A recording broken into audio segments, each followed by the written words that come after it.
Pymes, Perú. Todos los jueves nos interesa hablar de las regiones y de hecho hoy vamos a hablar de la región principalmente de Lambayeque, Chiclayo.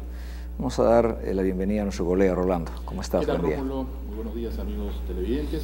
Efectivamente está con nosotros Giovanna Constantini, quien hace algún tiempo era conductora del programa Buenos Días Perú de Panamericana Televisión, un rostro representativo de Panamericana y que hoy no solamente se desarrolla como comunicadora social en Lambayeque, estuvo por ser candidata también como autoridad de la región y de la municipalidad, y hoy la tenemos como analista política aquí para conversar con nosotros. Giovanna, bienvenida a nuestro programa, muy buenos días. Muchas gracias, Rolando, Rómulo, un gusto estar aquí con ustedes y bueno, a su disposición para los temas que ¿Cómo está Chiclayo en estos momentos? En un orden de prioridades, el más grande problema. Bueno, no existe un ordenamiento en Chiclayo.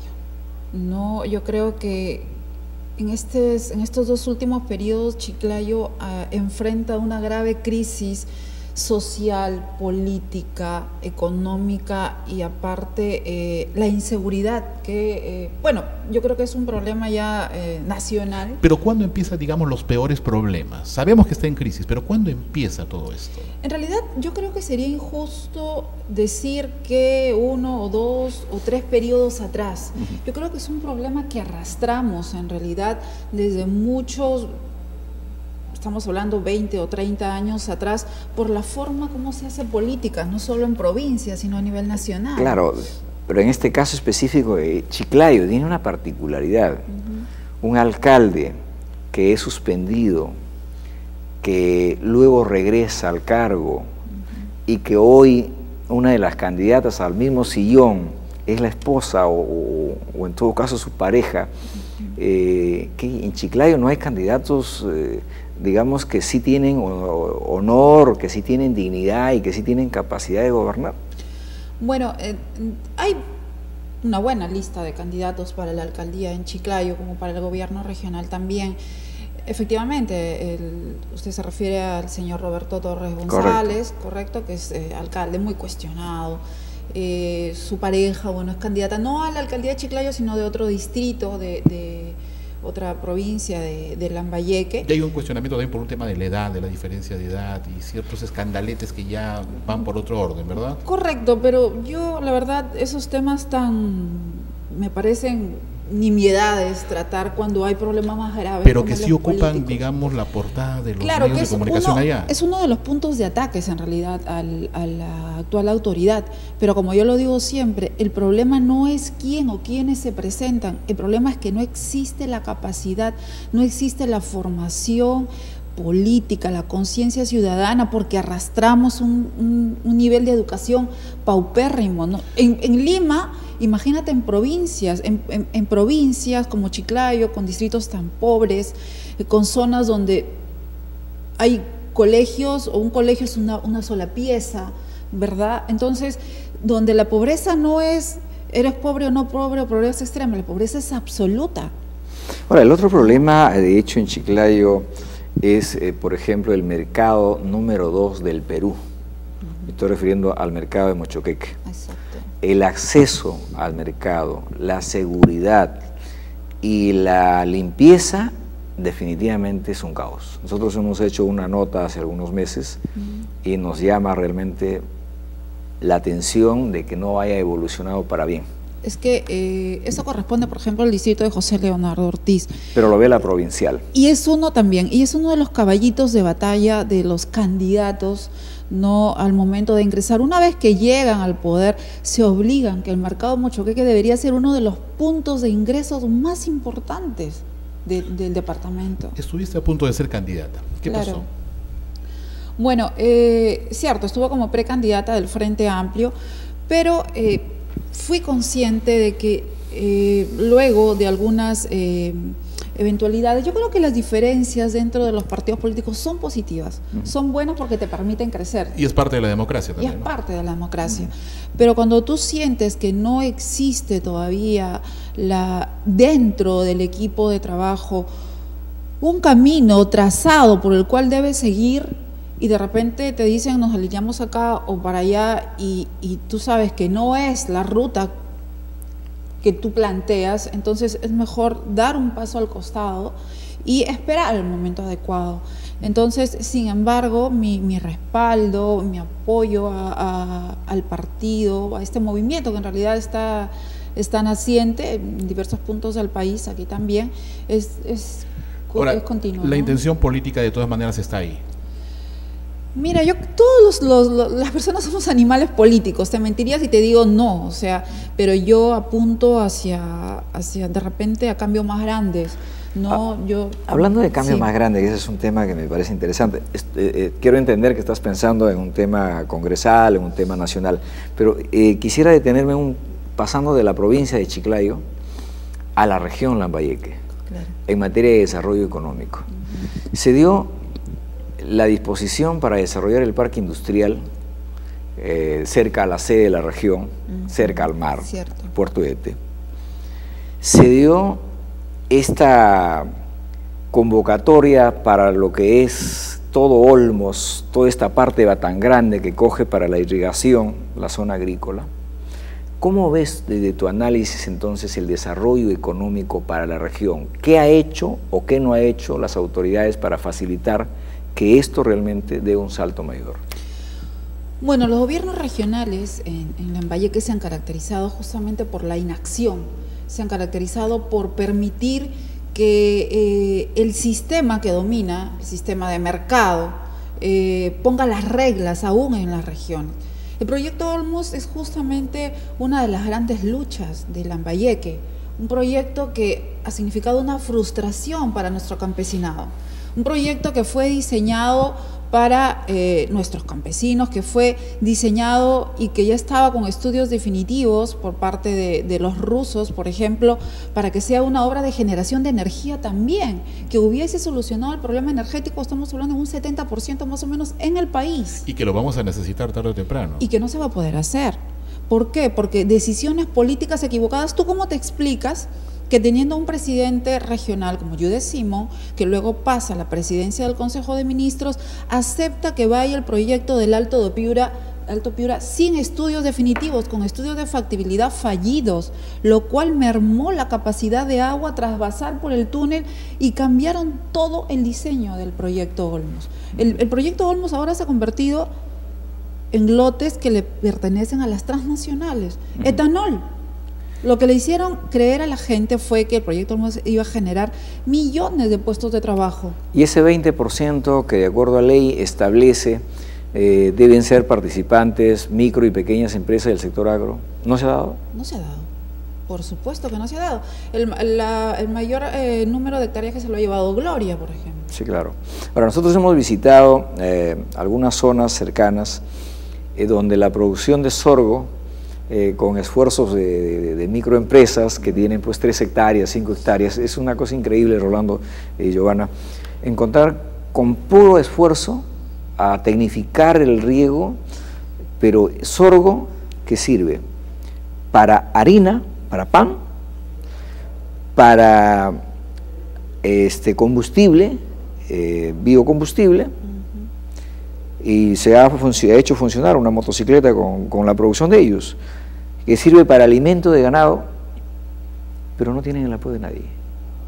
O sea, son pequeños esfuerzos y que cuando le decimos, pero váyase a la región, pues tenemos la dirección de agricultura. Pero están de adorno. Ahora, en el tema político, recuerdo un alcalde que no solamente fue presidente del AMPE, sino fue 3 veces. Castillo. Exactamente, Arturo Castillo. ¿Él forma parte hoy de la oposición a Roberto Torres? Claro que sí. Bueno, en realidad ya con un perfil bajo, ¿no? ¿Yo por qué te pregunto esto? Porque han habido, digamos, hace 10 o 15 años en Chiclayo, alcaldes que han sido reconocidos. En el caso de Arturo Castillo fue reconocido como el mejor alcalde en 3 gestiones. ¿Cuándo empieza la debacle a nivel autoridades? ¿Es después, inclusive si es una ley Castillo-Chirinos en el Congreso para que él pueda postular a la reelección en competencia con Bartra, recuerdo, hijo de un congresista? ¿Cuándo empieza la debacle política acá a nivel autoridades en Chiclayo? Bueno, cuando los políticos en provincia no tienen claro cuál es su norte, cuando de repente la ambición personal deja de lado lo que te llevó en un momento a ocupar el poder o un puesto. Entonces delegas la función en quien crees tu mejor amigo y resulta el peor Judas. Entonces es un poco ahí cuando justamente empieza, vamos a decir, la crisis o la debacle, como tú bien la llamas, Rolando, en el sentido de que él deja, por ejemplo, la responsabilidad al señor Miguel Ángel Bartra, y bueno, pues eso fue... Y cuando Castillo Chirinos regresa, su final es catastrófico también. Claro. En realidad, había muchas diferencias con Arturo Castillo porque era una persona que tenía claro que había que ser autoritario en un lugar donde tienes que poner orden, porque lamentablemente la idiosincrasia del peruano es trabajar 1 hora y descansar 5 o 6. Ahora, pero yo, para serte franco, Giovanna, yo a Chiclayo lo conozco de cuando tenía 7 años. Ah, mira. Siempre he estado por A o B motivos en Chiclayo. Y entonces no he visto a la fecha realmente un plan de largo aliento que convierta a Chiclayo, porque es un puerto importante. A Chiclayo llegas de Cajamarca, a Chiclayo llegas de Tumbes, Piura, llegas a Chiclayo para pasar a Lima o para pasar por decirte, a Cajamarca. A Chiclayo llegas del nororiente, ¿no? La carretera llegas hasta, es estratégica, llegas hasta la provincia de Alto Amazonas, hasta Yurimaguas, pasas por Chiclayo. A Chiclayo llegas de Lima, en fin, es un puerto importante. El único esfuerzo que yo veo es del sector privado, que sí, de alguna forma está capitalizando el desarrollo económico. Ahora hay cadenas comerciales de inversiones privadas, ¿no? Llámese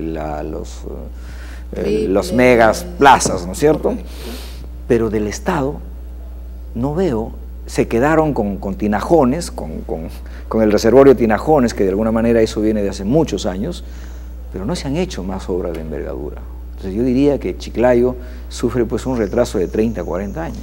Pero Rómulo, si somos un poco, vamos más al fondo del tema, tenemos que reconocer que políticas de largo alcance no existen a nivel nacional.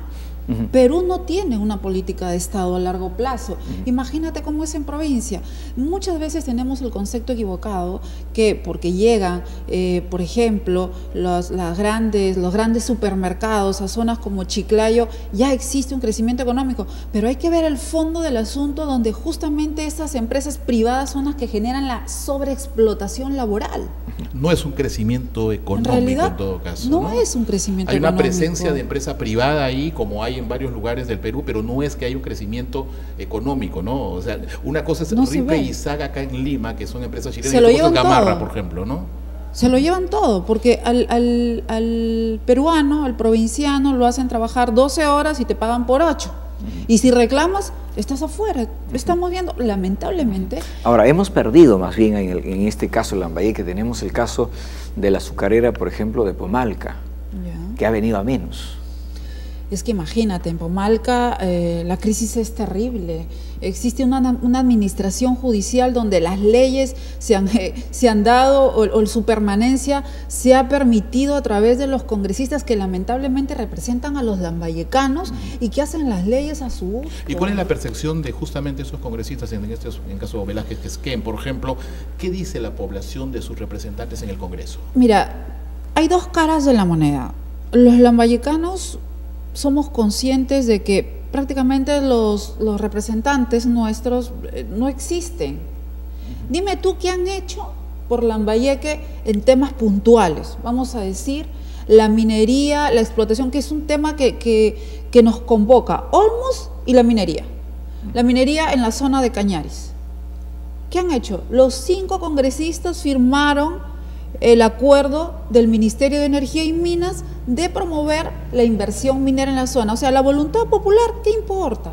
Lo que las comunidades piensen no interesa, porque nos han acostumbrado a creer que ser primarios exportadores es la única forma de salir de la pobreza. Bueno, en Cañaris están de manera, digamos, un poco aislada a nivel de Estado la presencia de sierra exportadora. Sí están impulsando ahí algunas cadenas, que no son obviamente las que vayan a solucionar el problema de la región, pero hay algunos esfuerzos. Hay una pequeña presencia del Estado, sí. Digamos, ¿no? Y en el otro lado, en el sector privado, sí podría destacar al grupo Alto Mayo, que sí están desarrollando una producción de uva Red Globe de manera tecnificada y competitiva. Pero repito, son esfuerzos. Claro. Pero tú compartes, no es como macro. ¿Comparte lo que dice Rómulo? ¿Sierra Exportadora? ¿Una pequeña presencia del Estado? Tengo mis diferencias con Sierra Exportadora. Yo creo que Sierra Exportadora tiene una presencia relativa, la veo más, vamos a emplear una palabra que todo el mundo domina, que es, la veo muy figuretera, pero que en realidad no llega a solucionar el problema de fondo. ¿Qué es? Mira, tú te vas a Cañaris y la situación de pobreza y pobreza extrema es terrible. Entonces tú no puedes, nos han hecho creer que el Estado es corrupto, el Estado no puede hacer nada, todo lo tiene que hacer la inversión privada. Falso, porque la corrupción también está dentro de la inversión privada, no solamente aquí, sino a nivel mundial.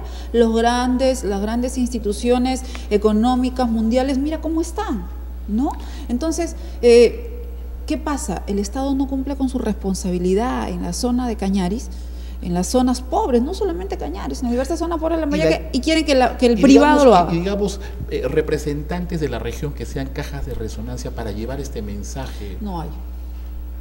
Ahí hay un vacío, ahí existe un vacío. Claro, no hay, porque se supone que ahí debes contar, por ejemplo, Rómulo, con tus congresistas. Es tu voz. El congresista se olvida que a él lo eligió el pueblo, que a él lo eligió la gente para llevar su mensaje, para que la gente se sienta representado, pero el lambayecano no se siente representado. Pero ojo, cuando yo hablaba de dos caras de la moneda, ¿por qué?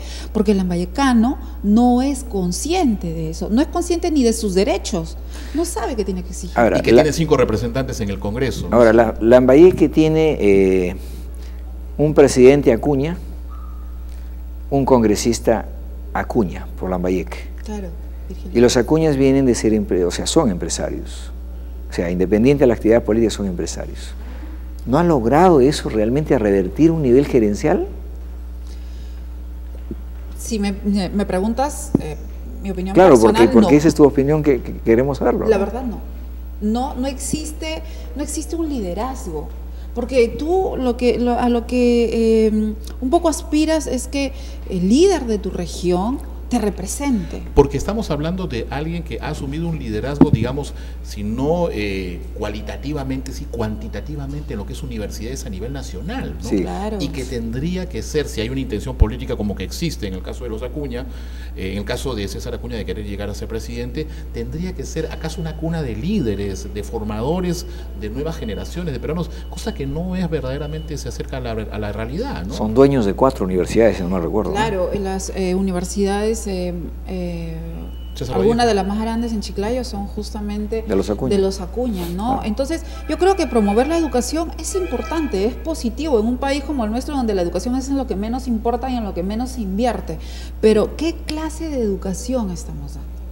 ¿No? O sea, ¿qué clase de títulos estamos sacando? ¿Qué clase de profesionales estamos lanzando al mercado? Los problemas que conversamos hoy sobre el tema de Lambayeque son denominadores comunes en todo el país, lo cual significa que no hay regiones, no hay departamentos que marquen la pauta ni la diferencia. No hay una intención política en este caso de poder decir, bueno, pues el tema educativo está mal en todo el país, pero nosotros vamos a marcar la pauta, vamos a hacer un punto de quiebre. No hay esa intención política y verdaderamente lo que se puede venir dentro del análisis para los próximos años es bastante lamentable. Sí, y esto es una consecuencia lógica de la crisis global que estamos viviendo. Entonces, lo que menos importa en estos momentos es justamente, Rolando, invertir en educación, porque la educación no da réditos, ¿no? Mientras menos educada tengas a la gente, más borregos vas a tener y los mismos líderes políticos, líderes, entre comillas, vas a tener en el poder. Y ya nos están pasando la factura. Correcto. Yo creo que el día que exista, por un lado, una población que entienda que el líder político no es aquel que tiene la simple voluntad de llegar con un poco de asistencialismo político material, sino que tiene ideas bases, sino que tiene un plan de trabajo marcado donde el pueblo sea su principal idea, donde haya una formación política. No la tenemos. Mientras sigamos bajo ese sistema y este modelo económico peruano extractivista, yo creo que, mira, es la consecuencia que vamos a tener. Lamentablemente, si tú te das cuenta, leí hace poco un libro donde dice, pues Estados Unidos e Inglaterra enseñan la lección al revés, ¿no? Ellos al comienzo no permitían que ni siquiera el 20% de su accionariado esté fuera de sus fronteras, porque si estaba más del 20 afuera. Y ahora se ha revertido. Y ahora nos enseñan la lección al revés y la tenemos que aprender de memoria. Bueno, muchísimas gracias, Giovanna, por compartir con nosotros esta mañana. De hecho, hablar del análisis político es un tema muy amplio. Te vemos pronto en la televisión peruana. Esperemos. Ojalá, pero ahora estoy investigando el tema de Olmos, el proyecto Olmos allá en Chiclayo, en publicaciones, y bueno, ahora tengo que ir aquí al Congreso y ver el apoyo de quienes realmente deseen involucrarse en este tema. Es un tema amplio, pero bueno, todo vendrá en su momento, ¿no? En su momento. Correcto. Ojalá que algo se haga por nuestros miles de micro, pequeñas, medianas empresas del sector agro que no requieren 1000 hectáreas, que requieren 5, 10, 20, 50 hectáreas. Nos están viendo en Chiclayo, ¿eh? Y que, sí, correcto, y que esta fortaleza de la investigación y de emitir opinión lleve, pues, ojalá una reflexión de los políticos que toman decisiones, ¿no? Sí, bueno, vamos a una breve pausa y regresamos. Pymes Perú.